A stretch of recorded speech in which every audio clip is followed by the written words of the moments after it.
Welcome to the Ambitious Coach Lab, powered by 90. I'm your host, Dr. Cam Lawson. Each week, we explore the real tactics, tough conversations, and breakthrough moments that drive coaching success. Let's jump into today's episode. All right, friends, I am so excited to introduce Brandon Snyder, one of my personal best friends. He is an Outgrow Advisor. He is a legend in the EOS community at 90, one of my first friends when I first joined the team at 90. So Brandon and I go way back. But super excited to jump in and kind of dive into, as he is one of the newer Outgrow advisors, of how he's built some of his vision for his practice as he's launched this and jumped into it, and then talk a little bit about his business development strategy. So Brandon, welcome to the show. Cam, I love you, bro. Thanks for having me. And man, when you say things like legend, it's like, ooh, I don't know if I can live up to that, but I sure appreciate the sentiment, dude. So You thanks a know, lot. it's funny. I think 90 put us in proximity to just develop relational capital with a lot of people in the space and the business operating ecosystem, if you will. So it's fun to be known in that. But I've talked to many people who have enjoyed working alongside you and were impacted by you in a positive way, myself included. So I am so excited to kind of jump into this conversation, man.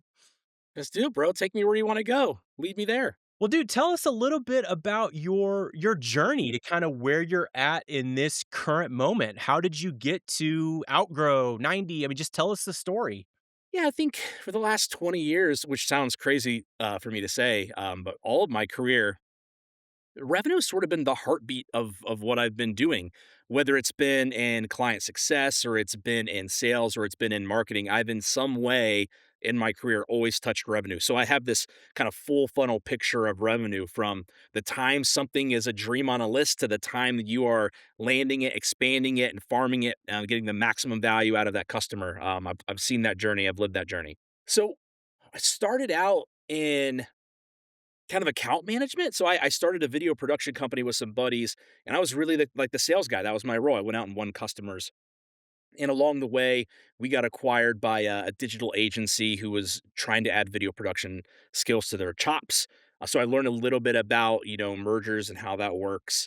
Um, got out of that space, and I ran marketing in an IT company for a good while. That company was also acquired, and I got out of that company. It was around this time that one of your guests, who is consequently my uncle, his name is Chris Snyder. I called Uncle Chris and I was like, "Hey man, look, I'm on the job market. What do you know that's out there? What should I do?" And he exposed me to this whole EOS concept because he I think he had just started doing EOS. Gosh, this is probably 4 or 5 years ago. He's like, "Hey, why don't you do some lead gen for me? Because that's my background. Like I'm used to generating leads." And I worked with Chris to build this referral process. Like, how do you intentionally and systematically identify your connectors, the people who know, love, and trust you, and put a process behind that to proactively get engage with them and get them to give you referrals, and it's this whole system. So I did that for Chris. We saw a lot of success, and then I did that for like 24. I started a business called Revenue Traction Group. I did that for like 24 EOSIs. That was a fun ride. EOS franchised, and it caused, without getting into the details, it caused some turbulence in the business. And right when I was getting out of that business, I got recruited to come work at 90, kind of in the partnership side of the business, to basically do what I was doing for EOSIs just for 90. Um, I rode that out for almost 4 years. And that was a hell of a ride. Learned a lot. So I was with 90 through, yeah, I think I started, I was employee 28. We were at 4 million in revenue. Fast forward to at our peak, we were 208 employees, 40 million in annual recurring revenue in less than 4 years. And I just got this. You turned me on to this book, Cam. So along the way, you turned me on to this book called Pick Up the Phone and Sell by Alex Goldfein. And that changed. And then I consequently read Outgrow, and that changed my perspective on everything I'd been doing to grow businesses up to this point has been largely new acquisition. And acquisition is brutal. It's brutal especially if you're in an established business. And Alex's content really helped me see a different path to growth that I think most entrepreneurs aren't leveraging the way they should. And I want to go out there and help them do that. So recently wound down my time at 90, jumped into Outgrow, and now I'm doing that. Here we are. That's awesome, man. Yeah, that, Alex's book, Pick Up the Phone and Sell, it was just one of those I think I had seen somebody recommend it on LinkedIn, and I picked it up, and we were basically in similar role at 90, and I was more focused on the EOS implementers, and so I was like, "Hey, I'm gonna try this." It's just pick up the phone and start calling people, and lo and behold, it worked, and it Well, started building conversations, and man, it really transformed it. I remember this time, Cam, because we were looking at scorecards. This is, like, over, like, a 4 to 6 week period, and in Outgrow, we call that s when you were making proactive calls, we call it swinging the bat. You were up there swinging the bat, Mhm. and your actions, there's a correlation between how many times you swung the bat and how many times an EOS implementer would refer 90 business. And for me, I was like, because at the time I was like, oh, look, Cam, if Cam wants to be the Maverick Renegade and go explore this thing, like who are we to say no? Like, let's go do that. And then when I saw the results and the data, like there's actually outcomes and impacts to these actions. That's insane. Who knew? Yeah. Uh, and that's when I saw it firsthand for the first time was actually from you, ironically. Yeah, I mean, it's such a simple thing, right? Because that's, I think, what a lot of, I would say, business owners miss is, there's all these frameworks and philosophies and hacks, if you want to call it, of how do we drive revenue? What's the new marketing thing that we can do this year? And sometimes we forget good old fashioned calling people and staying top of mind and, pushing new ways. You can already do that through expansion within your existing client base. There's more to get through there. So that was just, I mean, the proof is in the pudding right there. I mean, just the results alone for 90 in a very focused effort, which could have been maximized. But yeah, it is such a great methodology. So, I mean, this morning, Cam, because I'm doing biz dev for my practice. Um, I think I made 6 or 7 phone calls this morning, and I booked 3 meetings out of it. So it's like, it works. You just gotta pick up the phone and sell. I mean, it makes sense from a sport. I'm a sports guy, right? And I played baseball, and I mean, it makes sense. You get a slugger up there. You want to get that person as many at bats as you can because they're gonna hit home runs. They're gonna hit some singles. They're gonna hit some doubles, some triples, but they're also gonna hit some home runs. But if they're not on doing, up at the plate swinging, mean, what is the famous Michael Scott quote where it's like, or that he credits to like himself, Wayne Gretzky, all the things where it's like you miss Sure. 100% of the shots that you don't take, right? It's like, but there's something to that, and it's so simple, but so, I mean, let's talk a little bit about as you've transitioned to working on your own, right? You came out of 90 working for, an organization, and now you're going in and building this practice. I mean, there's probably a lot of one of the core competencies that we talk about for ambitious coaches is you've got to be clear on your vision, your why behind what you're doing. So, can you talk a little bit about your process of how you've gone through that, of finding your why as an Outgrow advisor? I've recently, just as I've gotten more experience, professionally, I've been really questioning the nature of growth. Like, why do we want to grow? Like, and look, I know, like, we're all capitalists. We're in a capitalist economy, and you can summarize capitalism with one word: more. But I feel like there's a deeper why behind the more. And a lot of times it's like we want to grow because we want to take care of, not, if I'm an entrepreneur, it's not only my family I want to take care of, but I often feel this deep love and connection for my people, and I feel this responsibility to take care of them and their families. So, I feel like as I explore the next phase of my career, I believe I found deep joy in my career from going out there and creating value and helping people and being able to feed my family. I feel like there's this huge opportunity to have a multiplying effect. As I do this, if I do this for a company that has 100 employees, the sales team, like it or not, is often the revenue generation engine. Revenue is oxygen. You're literally breathing life into the employees, into the shareholders that are part of this ecosystem and the community that these businesses are in. So if I found, 5 or 6 companies kind of in year 1 that had between 50 and 100 employees, I know, I deeply believe the work and the talents that I bring to them to help them grow, you're taking care of families, you're taking care of communities, and that's a hugely satisfying thing for a revenue guy. So, uh, having explored kind of the why behind growth and the engine behind it, excites me. It has really helped me stay focused on, I think if I'm kinda cheating, I'm looking over here at my focus right now, and it's really I wanna help leaders find, freedom, fulfillment, and pride in building something significant, an asset that they could even transfer in the future, and I really wanna help, ambitious, leaders because I think to really grow like this, you have to have a certain level of ambition, open-mindedness, and creative thinking.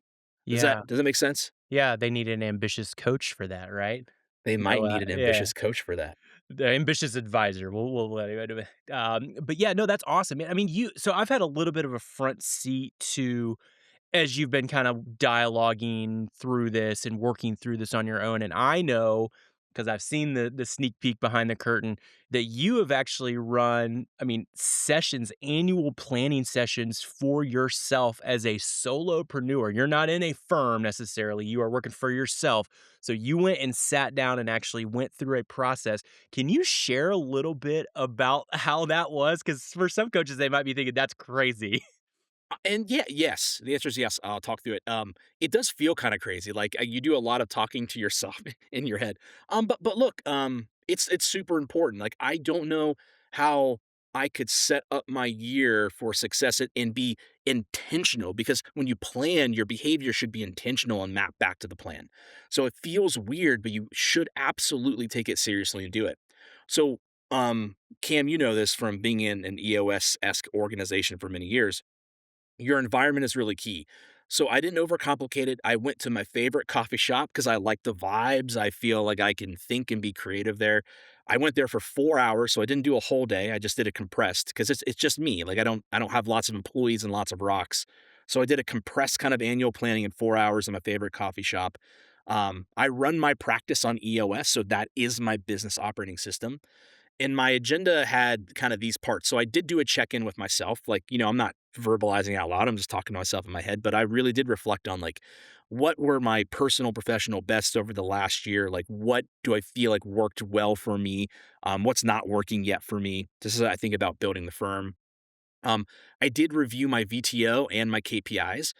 The VTO review took so much longer than I thought because because this is my business and I am the entrepreneur now. Like Mm, it hits different and you need to sit with it and make sure that your core values are really something that resonate for you and other people you may bring into the firm or partners you may want to work with.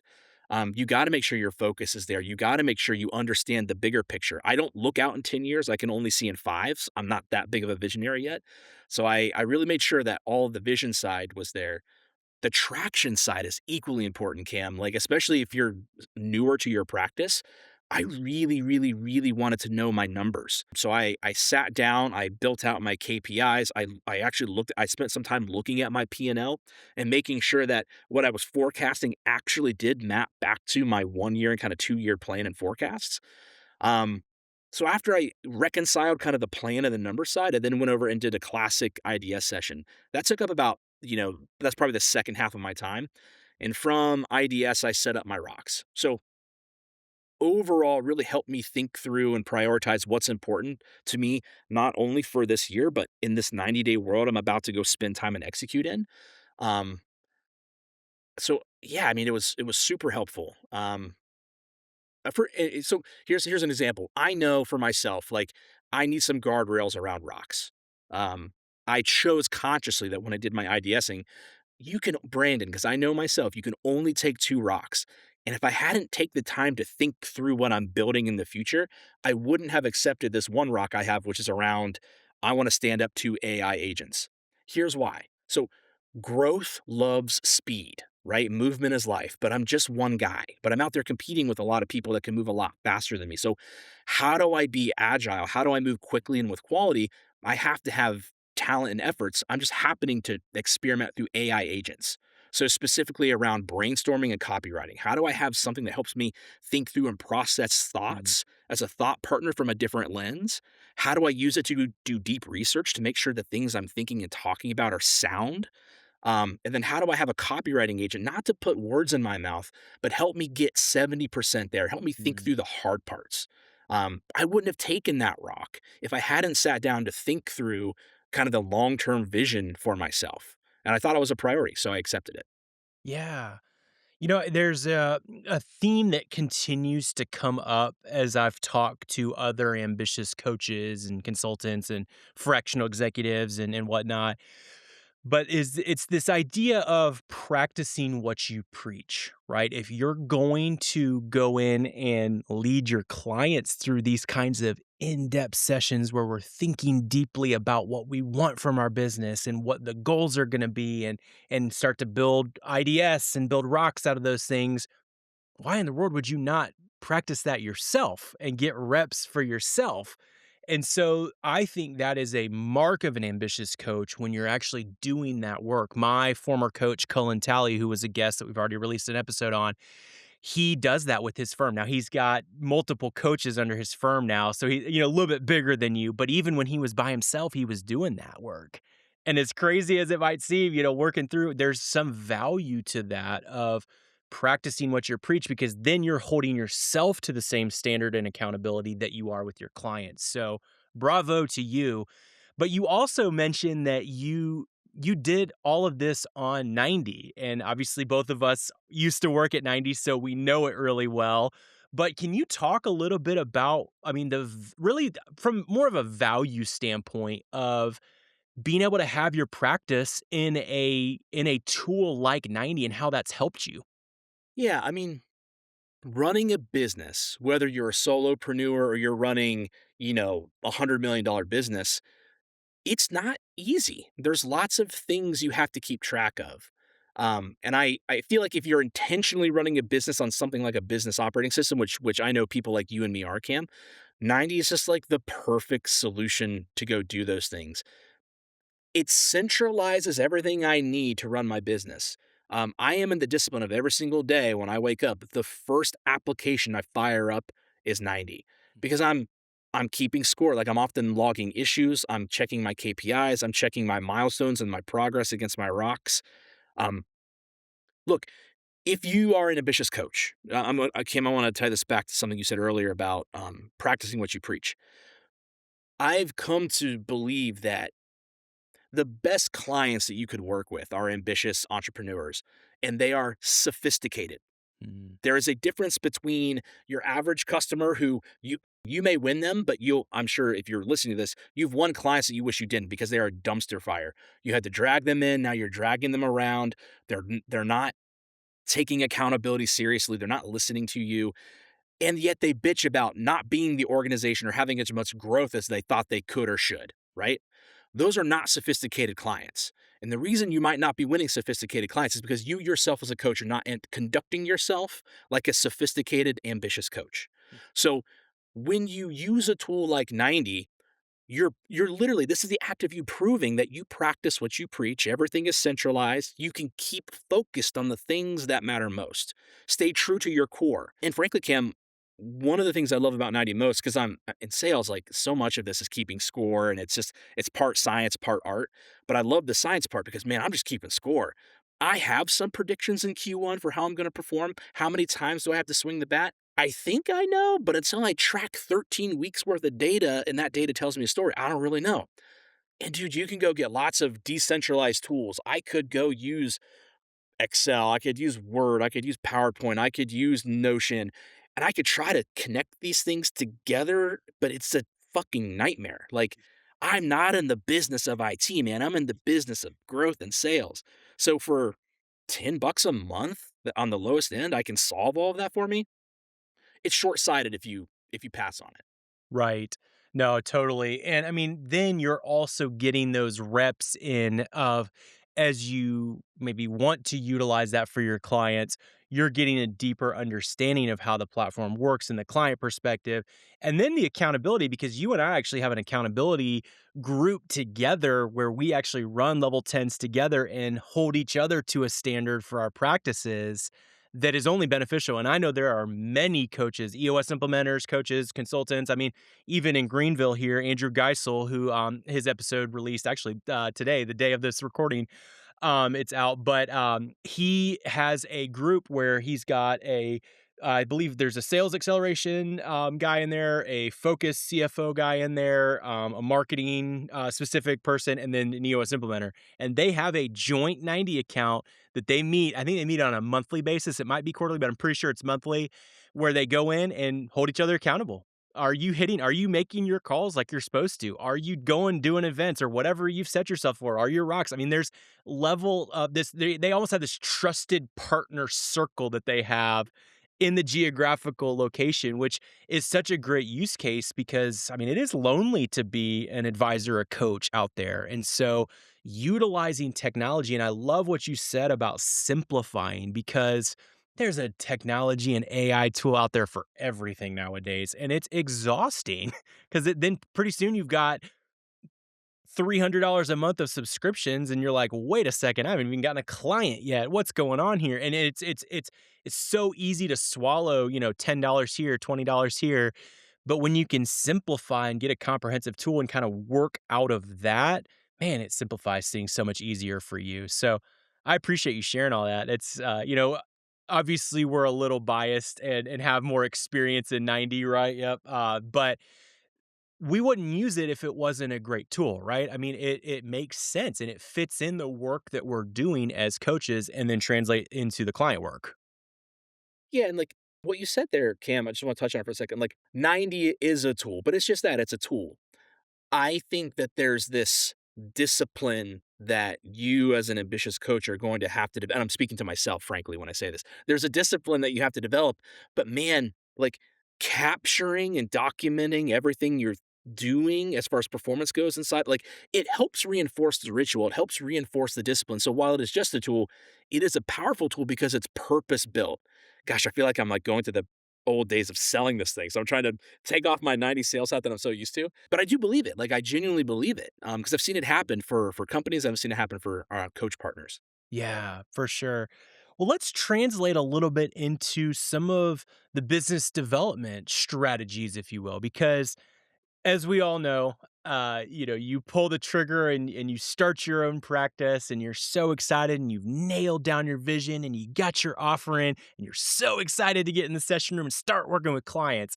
There's a little step in there that you got to make sure you do what a lot of coaches and advisors get tripped up on, which is business development. So, let's talk a little bit because you have been very, very intentional about how you've built, because there's lots of different ways you could take this and you can get stretched real thin because you think you got to do all of them, but you've actually gone the opposite of that and you've actually just chose, all right, here, I'm staying in these lanes. Can you talk a little bit about the mentality behind that? Yeah, I've learned, um, this is if you're a salesperson watching this, like, this is not a shock to you, but, like, spray and pray is tough. I've found in my career that it's much better to have a smaller, but more tightly defined ideal customer profile than it is to try to serve everyone. If in your mind you're watching this and you're an ambitious coach and you're thinking, "Man, everyone's my audience." You're fucking wrong, and you should rethink that statement in your head. There are certain people that are just better for your offerings. So when it comes to like building my ICP for my practice, I had the advantage of getting trained by Alex Goldfein, who invented the Outgrow selling system. So at the time of this recording, there's about 90-ish Outgrow advisors inside of the community. There's about 500 companies that have been professionally the selling system has been installed. So they've done an amazing job of collecting data. So they have seen over the last 22, 23 years, like, where does this offering, this product that we're delivering, who does it best serve? Because while yes, like most industries can be served by this, and most like a $1 million retail business may be served by this, a $20 million manufacturing company that sells products is probably even better served. So I had the advantage of learning this from Alex, like learning what the ICP is. And if you have limited time and limited bandwidth, I want to make sure I'm being very tight on who I execute my time with and turn into customers. Because again, I don't want to spend 3 months chasing $1 million revenue client. I'm not throwing shade at $1 million client, but if they only have $1 million in revenue, they're probably going to be on the lower end of my pay band. They're probably not going to be as sophisticated in their their maturity as an entrepreneur and their business maturity as far as operations go. So I'm going to have to invest a lot of time with them to get them there. And my actual profit potential is much lower versus if I chase the bigger business with greater sophistication. Does that make sense, Cam? Yeah, no, I'm totally tracking. That makes I mean, getting clear on I mean, I think that ties straight into vision offering and business development because you're thinking it's a, not exactly a linear thing, but it almost I mean, the journey is you're getting clear on who you are, and then you're figuring out and packaging your services, and ICP falls into that, and then you've got to go execute on finding those people. So it is a journey, and so seeing you walk through that's super helpful.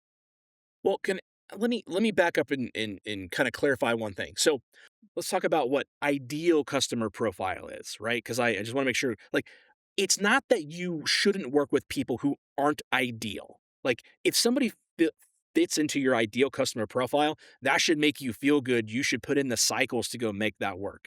But if you're like me in the beginning, I may work with $1 million revenue client because I need to get some reps and I need to get some clients. Like that might be a thing I do.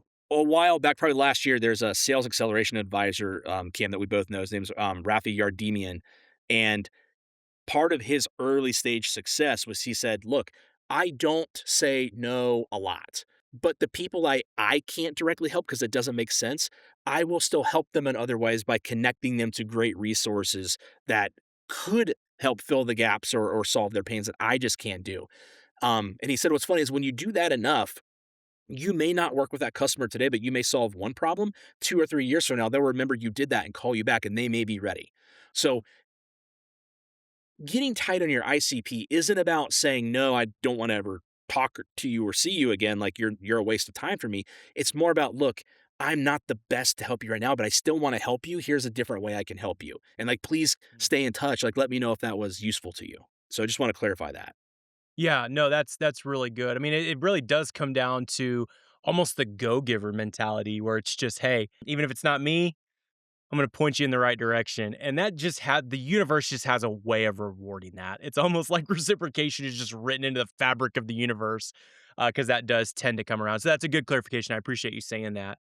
Yeah. But can you talk I mean, let's get real tactical. I mean, what was your strategy for kinda getting your practice off the ground? Yeah, so in a world where I can do anything, but I can't do everything because I'm limited by time and patience and all that kind of stuff. There's kind of three, I call them levers. There's three levers that I'm going to pull over the next 90 days to go drive revenue.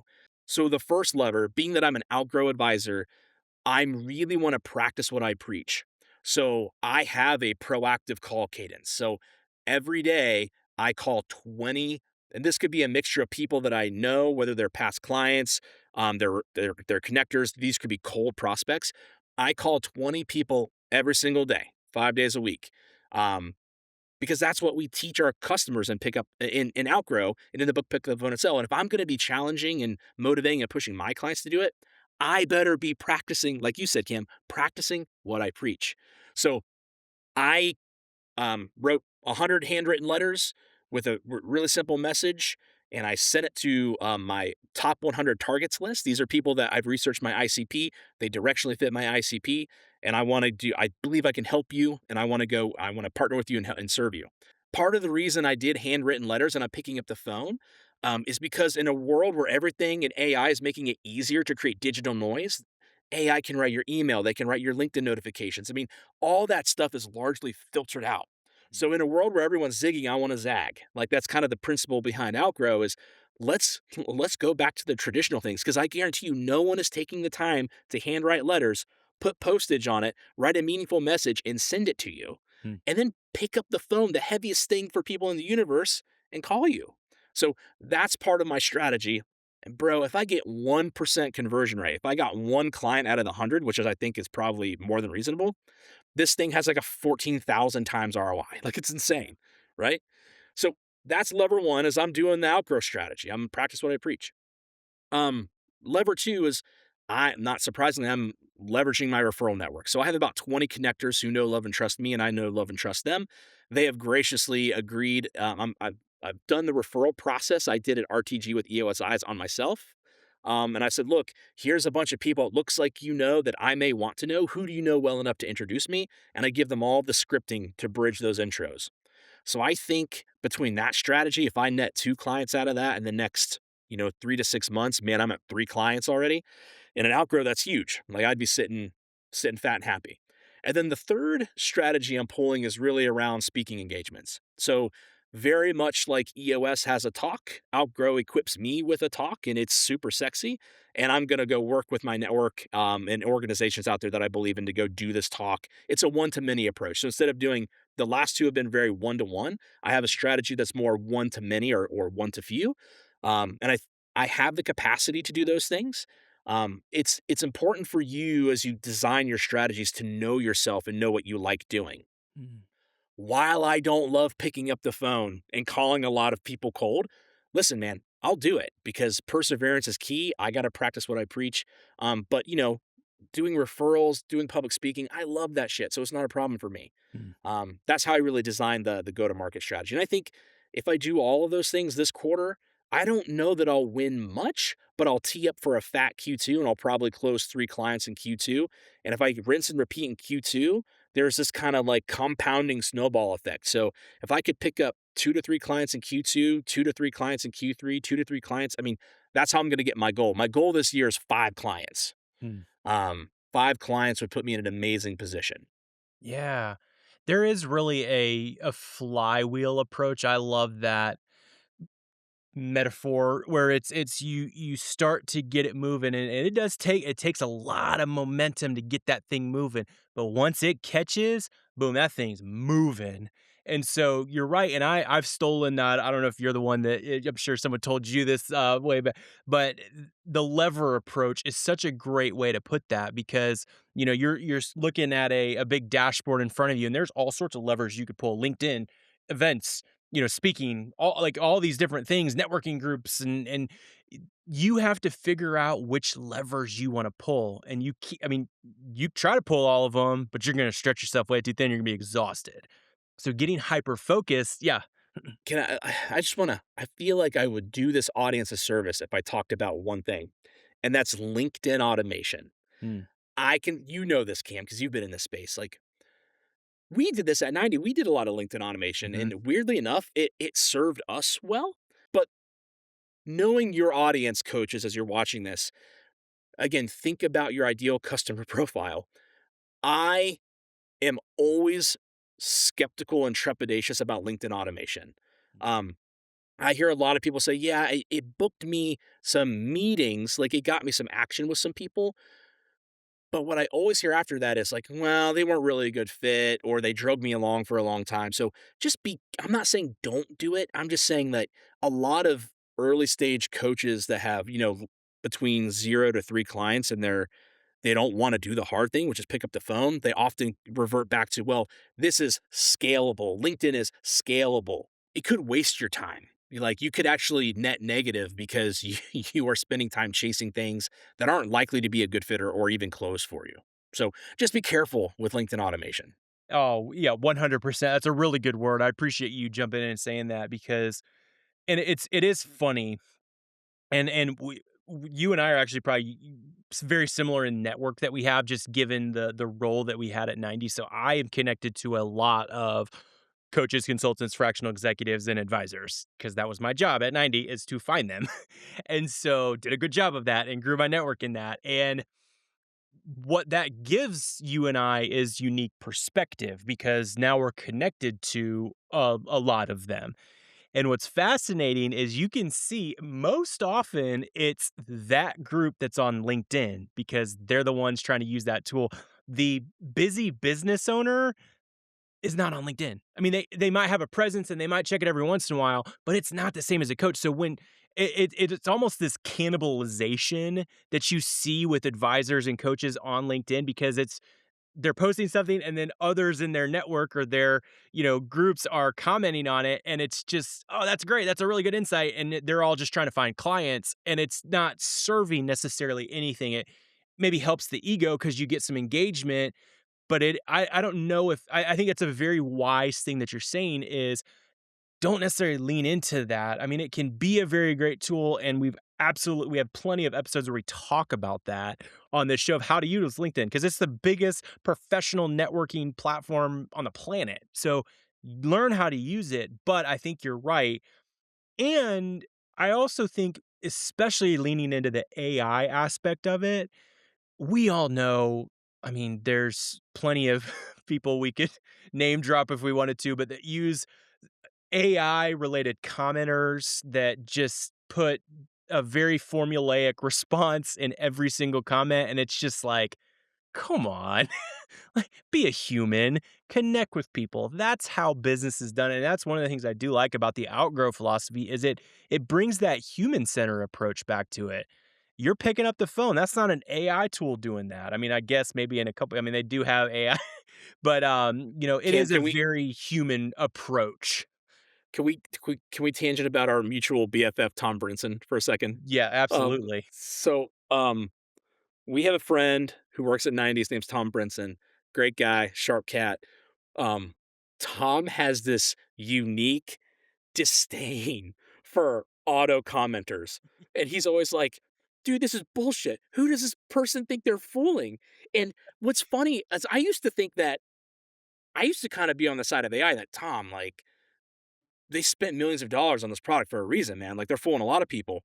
But now that I've been paying attention and I've been like watching, I'm like, this is really bad. Like I think everyone got super excited about the hype of what it could do, Mm, and now it's just like automated trash. yeah. And it's actually diluting it for me. It's diluting the value of the comments section. Yes. Um, so it's like, yeah, and funny because we both know and love Tom. And Tom, if you're watching this, you were right. We were wrong. Hey, don't let me Uh, into that. I agree. I was wrong. I was wrong. I was wrong, No, Tom. no. Yeah, I mean, we could have a whole nother episode about that because my dissertation was built on comment sections. I have a lot of knowledge, passion, and beliefs about comment sections. But yeah, I think what it does to take it from the coach's perspective, I think what it does is it actually backfires on you because it discredits your perception, in the market when you do that, that it's, "Oh, 100%. this person is, quote, unquote, so busy or has to leverage AI, it's not real." Whereas, when someone reaches out and it's a genuine, heartfelt comment, you can see that. As humans, we have the emotional intelligence to understand that, and that's what connects with people. And so I think if anything, if you're listening to this and you're utilizing that, I'm not telling you to go cold turkey and turn it off, but like try to figure out a way that humanizes it because that's human on human is what sells. And so the more we can lean into that, the better. Well, I wanted to transition into one last question about business development because I'm trying to think from a coach's perspective, and maybe they feel really scattered in their business development. They're just not sure where to start. They see so and so doing this and so doing this, and they're just trying to do all things. They're just throwing darts at the wall, hoping to hit something, right? What would you say what would be the first thing that they should do to either clarify or simplify their tactics to get more focused? What would you recommend? I think the good news, Cam, is I think most people hate complexity and they want to default to simplicity. So if you find yourself scattered and thinking about, hey, I read this latest article or saw this latest LinkedIn post on this new technology that can do XYZ. Reflect on yourself, like know yourself. Colin Talley, who you've mentioned a few times, Cam, shared with me kind of his business development philosophy that I take to heart. It is like, look, you need to know yourself. Like, if you are not a person that's gonna, if the thought of doing cold calls, like truly cold calls, like these people don't know you, you don't know them, and you have to pick up the phone and make 20 dials a day, and you are not used to being that person, that work will kill you. Mm, It will drain your soul. You'll run from it, and then quarters will pass. And you're gonna rethink why are you doing this in the first place. hmm, So I think if you know yourself, like if on the flip side, if you don't like doing the cold outreach, if you are a person that loves speaking, like that's your thing. If you can get in front of a room, if you have the know-how and wherewithal to coordinate and arrange a room and bring people into a room, you should go do that work. So find and understand what energizes you and make that part of your business development strategy. I say that. but I encourage every single person here to go find, pick up the phone and sell and read it. Because when people think of the phone, this thing right here, it feels really, really heavy because we always default to this idea that when we're calling people, it's cold calling. Because they don't know us or we don't know them. But I guarantee you, when you read this book, it will change your perspective on who you're going to call. Like, who is the list of people? You likely already know lots of people that already know you. So, whether you are doing business with them now and you can sell them more things, maybe you've worked with them in the past and maybe they can work with you again. Call those people.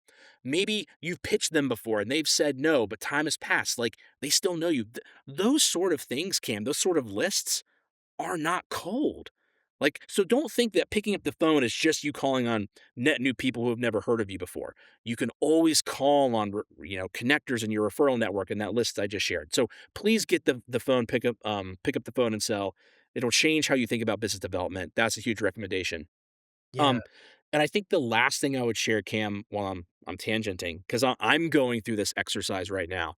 I think it helps if you start thinking about yourself like you are a sophisticated executive seller.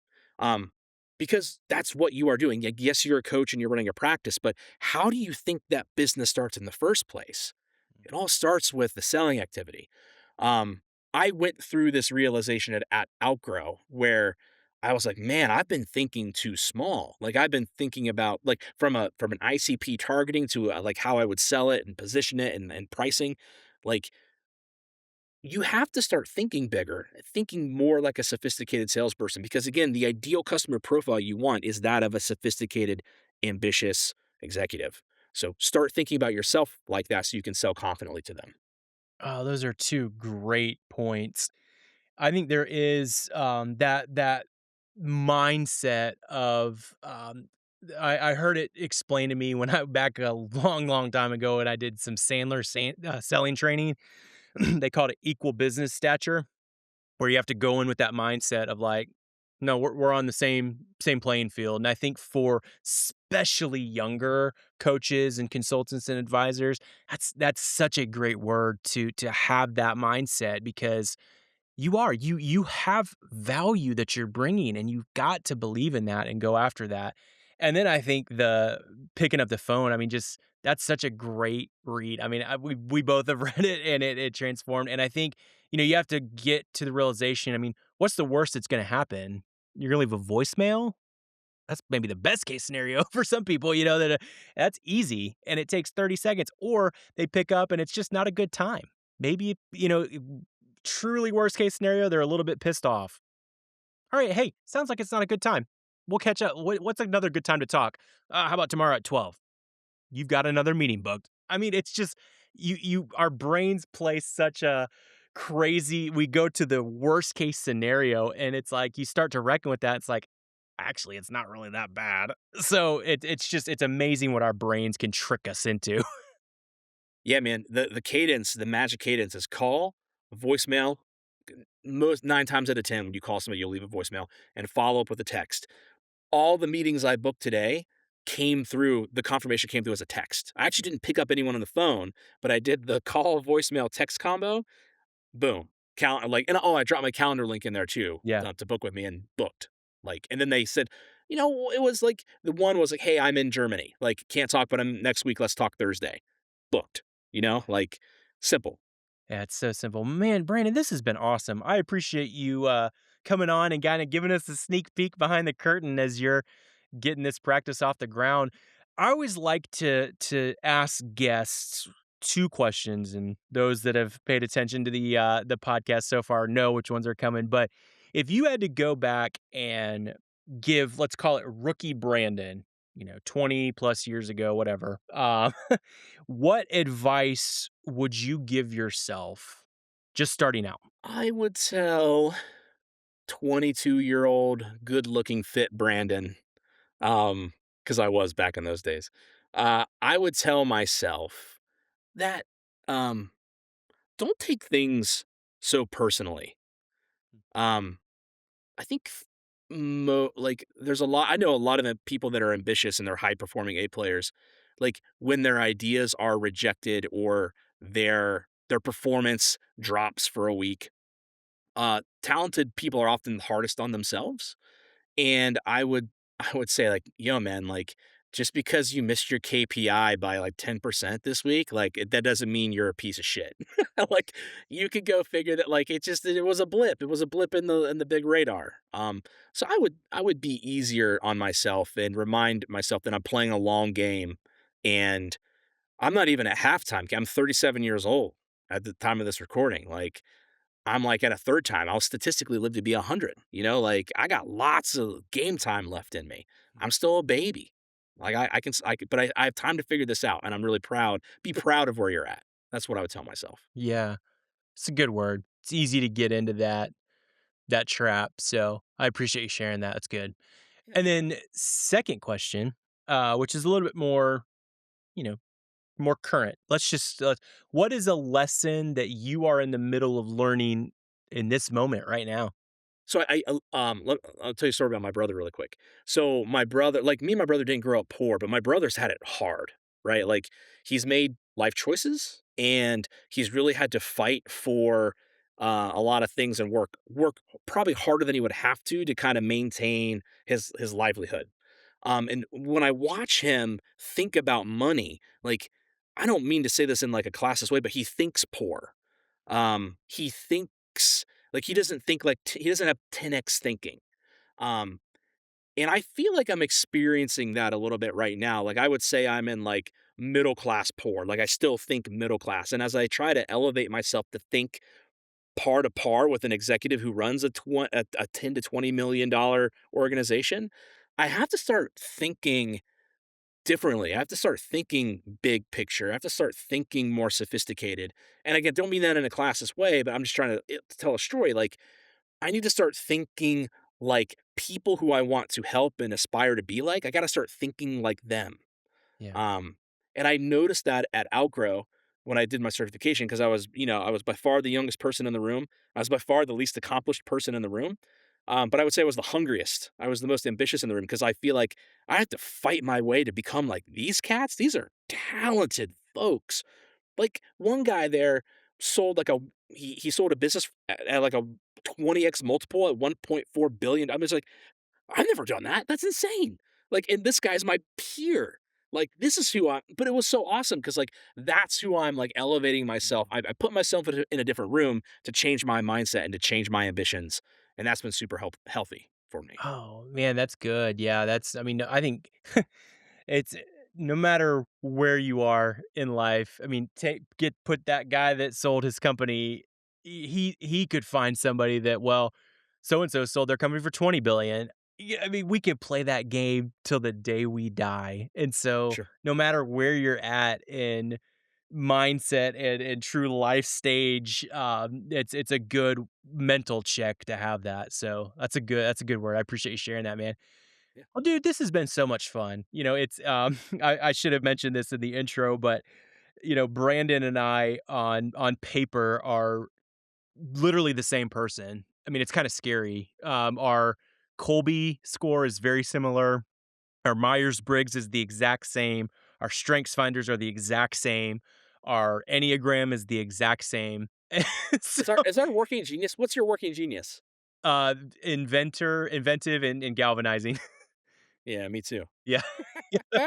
So, So fun. it's and I'm sure people that are well versed in those can pick up on that, but, I appreciate Brandon as a friend and I, respect him, and I am excited to see the growth that you experience, both in your own practice and the work that you do with your clients, so thank you for coming on the show and sharing your insights and advice. You have a lot of good perspective, even though you're quote unquote young. You have a unique perspective because 90 afforded us the ability to talk to thousands of coaches and consultants and learn from the best and see the worst. And so what an advantage to go in and build a practice with all that knowledge. So but man, thank you for coming on and sharing. I appreciate you. So Yeah, Cam. And when I say I love you, I hope you know I mean that. Um, yes. You're my Yep. bro, man. I love you. Anything I can do to help, you let Dude. me know. Oh, yes. No, I love you too, man, and I am excited to see both of our careers take off, man. It's fun. So, well, cool. Well, thank you for watching. And I know I took a lot away from this, thinking from a vision standpoint, thinking business development tactically. Those are always fun conversations. So, thank you for watching and stay tuned for more episodes. That's it for today's episode of the Ambitious Coach Lab. My hope is that something here helps you sharpen your craft and keep building a coaching practice you're proud of. Before we wrap, a quick thank you to our sponsor, 90. If you're coaching leadership teams, having your clients run their entire world in 90 truly elevates your work. Vision, rocks, scorecards, issues, it all lives in one centralized place. The clarity keeps your clients aligned between sessions and makes every conversation you have with them more focused and more impactful. I've used 90 with over 500 leadership teams, and I can tell you it makes great companies better and great coaches even more effective. Feel free to use promo code AC20 for 20% off. Again, that's AC20 for 20% off. Thanks for hanging out with me today. I'm Cam, cheering you on as you grow your ambitious coaching practice. We'll see you next time.